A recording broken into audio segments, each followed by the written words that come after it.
사사기 13장. 이스라엘 백성이 또다시 하나님 보시기에 나쁜 일을 저질렀습니다. 그래서 하나님은 블레셋 사람이 이스라엘을 40년 동안 다스리게 하셨습니다.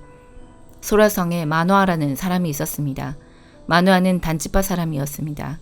마노아의 아내는 아이를 낳지 못했습니다. 여호와의 천사가 마노아의 아내에게 나타나서 말했습니다. 너는 지금까지 아이를 낳지 못했다. 그러나 이제 임신하여 아들을 낳게 될 것이다. 너는 포도주나 독주를 마시지 마라. 부정한 것은 아무것도 먹지 마라. 너는 임신하여 아들을 낳게 될 것이다. 아들을 낳으면 그의 머리를 깎지 마라. 그는 태어나면서부터 하나님께 바쳐진 나실인이 될 것이다. 그는 블레셋 사람의 손에서 이스라엘을 구원하는 일을 시작할 것이다. 마노아의 아내는 자기가 겪었던 일을 남편에게 말했습니다. 하나님께서 보내신 사람이 저에게 왔었어요. 그분의 모습은 하나님의 천사와 같았기에 너무나도 두려워서 어디서 왔냐고 물어보지도 못했어요. 그분은 자신의 이름을 말해주지 않았어요. 그러나 그분이 이렇게 말했어요. 너는 이제 임신하여 아들을 낳게 될 것인데 포도주나 독주를 마시지 마라. 부정한 것은 그 어떤 것도 먹지 마라. 그 아기는 태어나면서부터 죽을 때까지 하나님께 바쳐진 나실인이 될 것이다. 그 말을 듣고 마노아는 여호와께 기도드렸습니다. 주여, 주께서 보내셨던 하나님의 사람이 저에게 다시 오기를 바랍니다. 그래서 우리에게 태어날 아기에 대해 우리가 어떻게 해야 되는지 가르쳐 주십시오. 하나님께서 마노아의 기도를 들으셨습니다. 하나님의 천사가 마노아의 아내에게 다시 나타났습니다. 그때 마노아의 아내는 들에 앉아 있었습니다. 마노아는 거기에 없었습니다. 그래서 마노아의 아내는 남편에게 달려가서 말했습니다. 그 사람이 왔어요. 전에 저에게 나타났던 사람이 지금 왔어요. 마노아는 일어나서 자기 아내를 따라갔습니다. 마노아는 하나님의 천사에게 다가가 물었습니다. 당신이 제 아내에게 말씀하셨던 그분입니까? 그 사람이 대답했습니다. 그렇다. 마노아가 또 물었습니다. 당신이 말씀하신 일이 일어나면 태어날 아기는 어떻게 살아가야 합니까? 그 아기는 무슨 일을 해야 합니까? 여호와의 천사가 말했습니다. 너의 아내는 내가 전에 말한 모든 것을 지켜야 한다. 포도나무에서 나는 것은 무엇이든 먹지 말아야 하고 포도주나 독주를 마셔도 안 된다. 또 부정한 것은 무엇이든지 먹지 말아야 한다. 너의 아내는 내가 명령한 모든 것을 지켜야 한다. 마노아가 여호와의 천사에게 말했습니다. 잠시 동안만 여기 머물러 계십시오. 당신을 위해 염소 새끼를 요리해 드리겠습니다.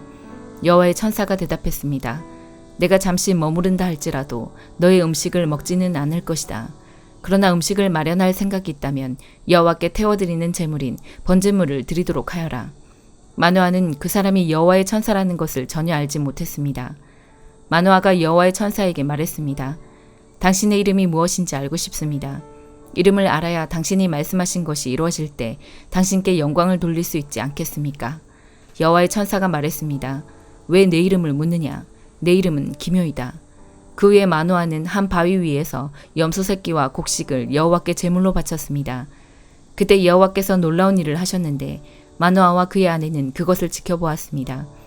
불꽃이 제단에서부터 하늘로 치솟았습니다. 불이 타고 있을 때 여호와의 천사가 그 불을 타고 하늘로 올라갔습니다. 마노아와 그의 아내는 그 모습을 보고 얼굴을 땅에 대고 엎드렸습니다. 마노아와 그의 아내에게 여호와의 천사가 다시는 나타나지 않았습니다. 마노아는 그때서야 비로소 그 사람이 여호와의 천사라는 것을 알았습니다. 마노아가 말했습니다. 우리가 하나님을 보았다. 그러니 우리는 이제 죽을 것이다.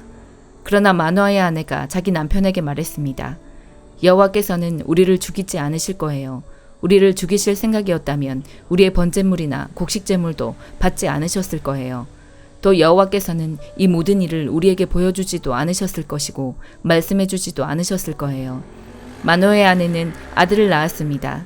그리고 이름을 삼손이라고 지었습니다. 삼손은 자라나면서 여호와의 복을 받았습니다.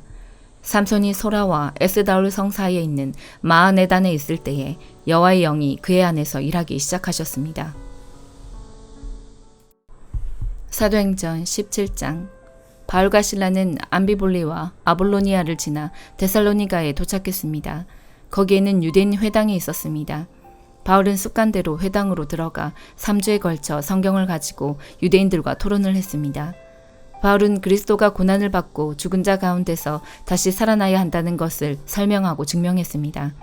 그리고 내가 여러분에게 전하고 있는 이 예수님이 바로 그리스도입니다. 라고 말했습니다. 유대인 중에 그 말에 설득되어 바울과 실라를 따르는 사람들이 생겼습니다. 하나님을 경외하는 많은 그리스인들과 적지 않은 귀부인들도 바울을 따랐습니다. 그러나 유대인들이 이들을 시기하여 시장에서 불량배들을 모아 폭동을 일으켜 도시를 혼란에 빠지게 했습니다.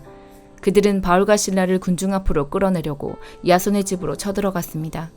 그러나 바울과 실라를 찾지 못하자 그들은 야손과 다른 형제 몇 사람을 마을의 관원들에게 끌고 가서 큰 소리로 외쳤습니다. 가는 곳마다 문제를 일으키던 사람들이 여기에도 나타났습니다.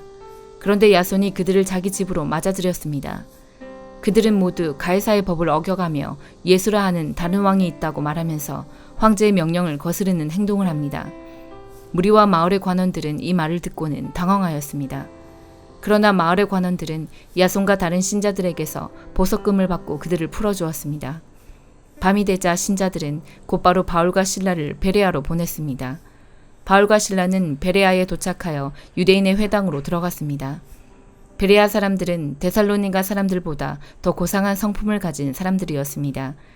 그들은 바울과 실라의 말을 열정적으로 받아들였으며 바울이 한 말이 사실인지를 알아보려고 날마다 성경을 연구했습니다. 그래서 그들 가운데 믿는 사람이 많이 생겼습니다. 뿐만 아니라 그리스도의 기부인과 남자들도 적지 않게 믿게 되었습니다. 그러나 데살로니가의 유대인들은 바울이 베레아에서도 하나님의 말씀을 가르친다는 것을 듣고 거기까지 가서 사람들을 선동하고 소란을 피웠습니다. 그래서 형제들은 급히 바울을 바닷가로 보냈습니다.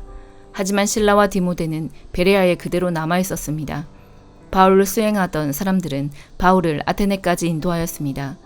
그들은 가능한 한 빨리 실라와 디모데를 바울에게로 데려오라는 지시를 받고 베레아로 돌아갔습니다. 바울은 아테네에서 실라와 디모데를 기다리고 있는 동안 온 도시가 우상들로 가득 찬 것을 보고 대단히 화가 났습니다.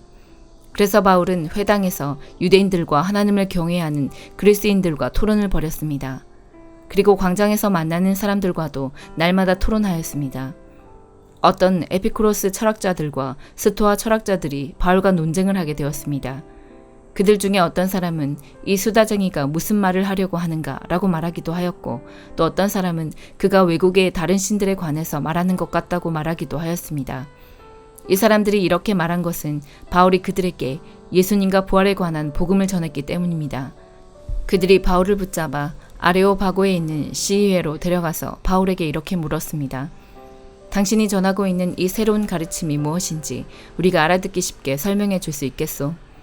당신이 하는 말은 우리에게는 무척 낯설고 새로운 것이요. 대체 그것이 무엇인지 알고 싶소. 아테네 사람과 그곳에 사는 외국 사람들은 새로운 것이라면 무엇이든지 말하거나 듣는 것으로 시간을 보내는 사람들이었습니다. 바울이 아레오바고 시의회 앞에 서서 말했습니다. 아테네 시민 여러분, 내가 보기에 여러분은 모든 면에서 종교심이 강한 사람들입니다. 내가 이곳저곳을 돌아다니면서 여러분이 섬기는 것들을 자세히 살펴보았는데 그 중에서 알지 못하는 신에게라는 글을 새긴 제단도 보았습니다. 그러므로 여러분이 알지도 못하고 섬기는 그 신에 대해 여러분에게 알려드리겠습니다. 그분은 온 세상과 그 안에 있는 모든 것을 창조하신 하나님으로서 하늘과 땅의 주님이시며 사람이 지은 신전에서 살지 않으십니다. 또한 이 하나님께서는 모든 사람에게 생명과 호흡과 모든 것을 주시는 분이시기 때문에 무엇인가 부족한 것이 있어서 사람의 손으로 섬겨야 하는 분이 아닙니다. 하나님께서는 한 사람으로부터 세계 모든 인류를 만들어 땅 위에 살게 하셨습니다. 그리고 그들이 살 시대와 지역의 경계를 정해주셨습니다. 이렇게 하신 것은 사람들이 하나님을 찾기를 바라시기 때문입니다. 사람들은 하나님을 더듬어 찾기만 하면 찾을 수 있습니다. 사실 하나님께서는 우리 각 사람에게서 멀리 떨어져 계시지 않습니다. 우리는 하나님 안에서 살고 있고 하나님 안에서 움직이며 존재하고 있습니다. 시인 가운데 우리는 그분의 자녀입니다 라고 말하는 사람도 있지 않습니까? 우리는 하나님의 자녀이므로 하나님 자신을 사람의 생각으로나 손으로 만들어낼 수 있는 금이나 은이나 돌 같은 우상으로 생각해서는 안 됩니다.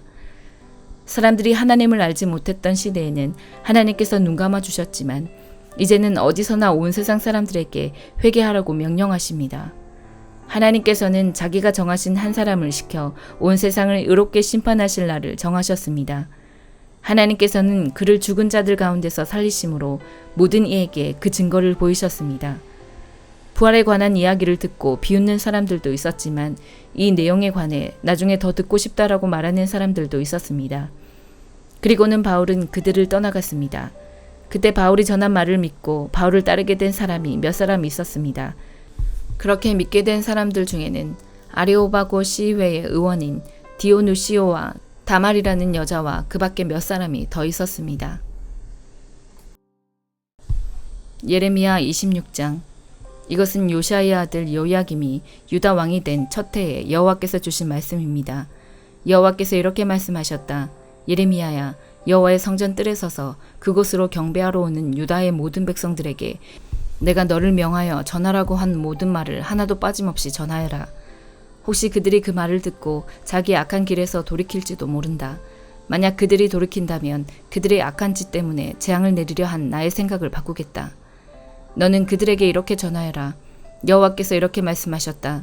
내가 너희에게 준 가르침을 너희는 지키고 그대로 따라야 한다. 너희는 내가 거듭해서 보낸 내 종 예언자들의 말에 귀 기울여야 한다. 그러나 너희는 그들의 말을 듣지 않았다. 너희가 내 말에 순종하지 않으면 내가 이 성전을 실로에 있던 성막처럼 무너뜨리겠다.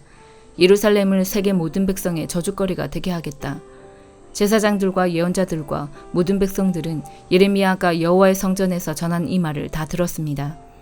여호와께서 모든 백성에게 전하라고 명하신 모든 말씀을 예레미야가 전하자 제사장들과 예언자들과 모든 백성이 예레미야를 붙잡고 너를 죽이고 말겠다. 네가 어찌 감히 여호와의 이름으로 그런 예언을 하느냐. 어찌 감히 이 성전이 실로의 성막처럼 무너질 것이라고 말하느냐.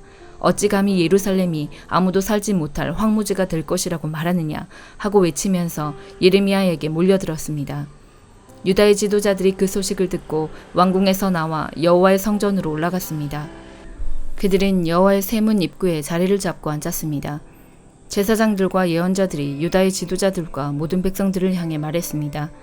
예레미야는 죽어야 합니다. 여러분도 여러분의 귀로 직접 들었듯이 예레미야는 예루살렘에 대해 좋지 않은 예언을 하였습니다. 그러자 예레미야가 유다의 모든 지도자들과 모든 백성들을 향해 말했습니다. 여호와께서 나를 보내셔서 이 성전과 이 성에 대해 이 말을 예언하라고 하셨소. 여러분이 들은 것은 다 여호와께서 주신 말씀이요. 이제 여러분의 생활을 바꿔 올바른 일을 하도록 하시오. 여러분의 하나님 여호와께 순종해야 하오. 그러면 여호와께서도 마음을 바꾸셔서 여러분에게 내리려 하셨던 재앙을 거둬들이실 것이오. 보시오. 나는 여러분 손안에 있으니 여러분 마음대로 하시오. 그러나 나를 죽이더라도 이것만은 분명히 알아두시오. 나를 죽이면 여러분은 죄 없는 사람을 죽이는 것이 되어 여러분뿐만 아니라 이 성과 이 성에 사는 모든 사람들도 그 죄에서 벗어날 수 없소. 그것은 나를 여러분에게 보내신 분은 정말로 여호와이시고 여러분이 들은 이 말씀도 여호와께서 주신 말씀이기 때문이요. 유다의 지도자들과 모든 백성이 제사장들과 예언자들에게 말했습니다. 예레미야를 죽여서는 안 됩니다. 예레미야가 우리에게 한 말은 우리 하나님 여호와께서 주신 말씀입니다. 그러자 그 땅의 장로들 가운데서 몇 사람이 일어나 거기 모인 모든 백성에게 말했습니다. 히스기야가 유다 왕으로 있을 때에 모레셋 사람 예언자 미가가 모든 유다 백성을 향해 이렇게 말한 적이 있습니다. 만군의 여호와께서 이렇게 말씀하셨다. 시온은 밭을 갈듯 뒤집힐 것이며 예루살렘은 폐허더미로 바뀔 것이다. 성전 언덕은 수풀만 무성하게 될 것이다. 유다 왕 히스기야는 미가를 죽이지 않았습니다. 유다의 그 어떤 백성도 미가를 죽이지 않았습니다. 도리어 히스기야는 여호와를 두려워하며 그분을 기쁘게 해드렸습니다. 그래서 여호와께서도 생각을 바꾸시고 유다에 내리려 하셨던 재앙을 내리지 않으셨습니다. 만약 우리가 예레미야를 해치는 무서운 악을 행한다면 우리 스스로 무서운 재앙을 불러들이는 것이 됩니다. 그 무렵에 여호와의 이름으로 예언한 사람이 또 한 명 있었습니다. 그는 기럇 여아림 사람 스마야의 아들 우리아였습니다. 그는 이 성과 땅을 향해 예레미야와 똑같은 말씀을 전했습니다. 우리아의 말을 들은 여호야김 왕과 그의 모든 군대 장교들과 유다의 모든 신하들은 우리아를 죽이려 했습니다. 우리아는 그 소식을 듣고 무서워서 이집트로 도망갔습니다. 그러나 여호야김 왕은 악보의 아들 엘라단을 비롯해 몇 사람을 이집트로 보냈습니다. 그들은 이집트에서 우리아를 붙잡아 여호야김 왕에게 데려왔습니다. 여호야김은 우리아를 칼로 쳐 죽이라고 명령했습니다. 그들은 우리아를 죽여 그 시체를 보통 사람들의 무덤에 내던졌습니다. 사반의 아들 아이감이 예레미야를 도와주었습니다. 아이감은 사람들이 예레미야를 죽이려는 것을 막아주었습니다. 마가복음 12장. 예수님께서는 비유로 사람들에게 말씀하기 시작하셨습니다. 어떤 사람이 포도밭을 가꾸었다. 그리고 주위에 담장을 치고 포도즙을 짤 구덩이를 파고 망대를 세웠다. 그리고 포도밭을 농부들에게 빌려주고 여행을 떠났다. 때가 되자 주인은 농부들에게 종을 보내어 포도밭에서 난 자기 몫의 수확물을 가져오겠다. 그러나 농부들은 그 종을 붙잡아 때린 후 빈손으로 쫓아버렸다. 다시 주인은 다른 종을 그들에게 보냈다. 그러자 그들은 그의 머리를 때리고 깔보고 업신여겼다. 다시 주인은 다른 종을 보냈다. 그러자 그들은 그 하인을 죽였다. 다른 많은 종들을 보냈지만 농부들은 때리기도 하고 죽이기도 하였다. 주인에게는 한 사람이 더 있었는데 바로 그의 사랑하는 아들이었다. 결국 주인은 아들을 농부들에게 보내면서 말했다. 농부들이 내 아들은 존중할 것이다. 그러나 농부들은 서로 말했다. 이 사람은 주인의 상속자이다. 어서 그를 죽이자. 그러면 유산이 우리의 것이 될 것이다. 농부들은 아들을 잡아다 죽인 후 포도밭 밖으로 던져버렸다. 포도밭의 주인이 이제 어떻게 하겠느냐. 그는 포도밭에 가서 농부들을 다 죽이고 포도밭을 다른 농부들에게 줄 것이다. 이런 성경 말씀을 읽어보지 못했느냐. 건축자들이 버린 돌이 집 모퉁이의 머릿돌이 되었다. 이는 주님께서 하신 일이다. 이것이 우리 눈에 놀랍지 않은가. 그들은 이 비유가 자기들을 빗대어 하신 것임을 알고 예수님을 체포하기를 원했습니다. 그러나 백성들을 두려워하여 예수님을 두고 떠나가 버렸습니다. 그들은 예수님의 말씀에서 트집을 잡으려고 바리새파 사람과 헤롯 당원 몇 명을 예수님께 보냈습니다. 그들이 와서 말했습니다. 선생님, 우리는 선생님께서 진실한 분이시며 아무에게도 얽매이지 않으신다고 알고 있습니다. 선생님께서는 아무도 부당하게 대하지 않으시고 하나님의 길을 진리로 가르치십니다. 가이사에게 세금을 내는 것이 옳습니까? 내지 않는 것이 옳습니까? 세금을 내야 합니까? 내지 말아야 합니까? 예수님께서는 이 사람들의 속셈을 아시고 말씀하셨습니다. 어째서 나를 시험하느냐? 데나리온 한 개를 가져와서 나에게 보여라. 그들이 은전 한 개를 가져왔습니다. 예수님께서 물으셨습니다. 이것은 누구의 얼굴이며 누구라고 씌어 있느냐? 그들이 대답했습니다. 가이사입니다. 예수님께서 그들에게 말씀하셨습니다. 가이사의 것은 가이사에게 주어라. 그리고 하나님의 것은 하나님께 바쳐라. 그들은 예수님의 말씀에 놀랐습니다. 부활이 없다고 주장하는 사두개파 사람 몇 명이 예수님께 왔습니다. 그리고 예수님께 질문을 했습니다. 선생님, 모세는 형이 자식이 없이 아내만 남겨두고 죽으면 동생이 그 형수와 결혼하고 형을 위하여 자식을 길러라 하고 기록했습니다.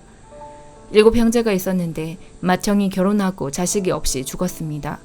그래서 둘째가 형수와 결혼을 했는데 역시 자식이 없이 죽었습니다. 셋째도 마찬가지였습니다. 7 형제 모두가 자식을 남기지 못했습니다. 나중에 여자도 죽었습니다. 그러면 다시 살아날 때 그 여자는 그들 중에 누구의 아내가 되겠습니까? 7 형제가 모두 그를 아내로 맞이했으니 말입니다.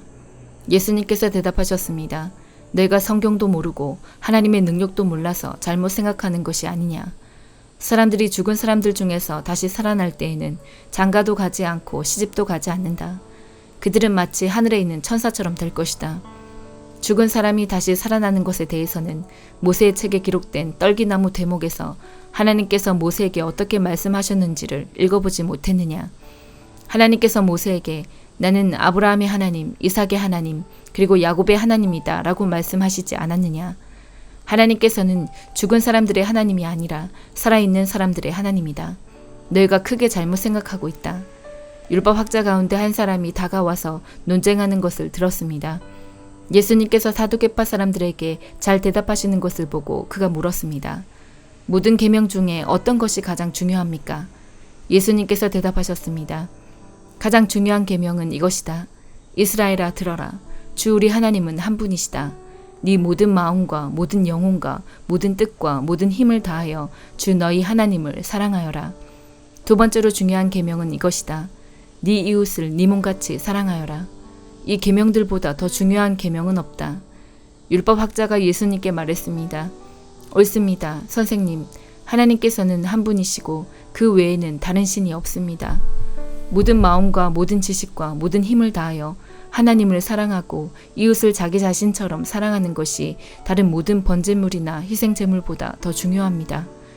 예수님께서는 이 사람이 지혜롭게 대답하는 것을 보시고 말씀하셨습니다. 너는 하나님 나라에 가깝구나. 그 뒤로는 아무도 감히 예수님께 더 묻지 않았습니다.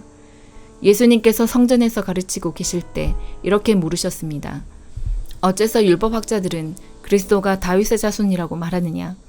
다윗 자신은 성령으로 이렇게 말하였다. 여호와께서 내 주님에게 말씀하셨다. 내가 네 원수들을 네 발 아래 굴복시킬 때까지 내 오른쪽에 앉아 있어라. 다윗 자신도 그리스도를 주님이라고 부른다. 그런데 어떻게 그리스도가 다윗의 자손이 되겠느냐? 많은 무리가 예수님의 말씀을 기쁘게 들었습니다. 예수님께서 가르치시면서 말씀하셨습니다. 율법학자들을 주의하여라. 이들은 긴 옷을 입고 걸어다니기를 좋아하고 장터에서 인사받기를 좋아한다. 이들은 회당에서 높은 자리를 좋아하고 잔치에서도 윗자리를 좋아한다. 이들은 과부의 집을 삼키며 사람들에게 보이기 위해 길게 기도한다. 이런 사람들은 더 큰 심판을 받을 것이다. 예수님께서 헌금함 맞은편에 앉으셔서 사람들이 어떻게 헌금하는가를 보셨습니다. 여러 명의 부자들이 많은 돈을 헌금했습니다. 가난한 과부가 와서 렙돈 동전 2개, 즉 한 고드란트를 넣었습니다. 예수님께서 제자들을 부르신 후 말씀하셨습니다. 내가 너희에게 진정으로 말한다. 이 가난한 과부가 헌금함에 돈을 넣은 다른 모든 사람들보다 더 많이 헌금을 하였다. 다른 모든 사람들은 넉넉한 중에서 헌금을 하였지만 과부는 가지고 있던 모든 것, 즉 생활에 필요한 돈 전부를 바쳤다. 아멘.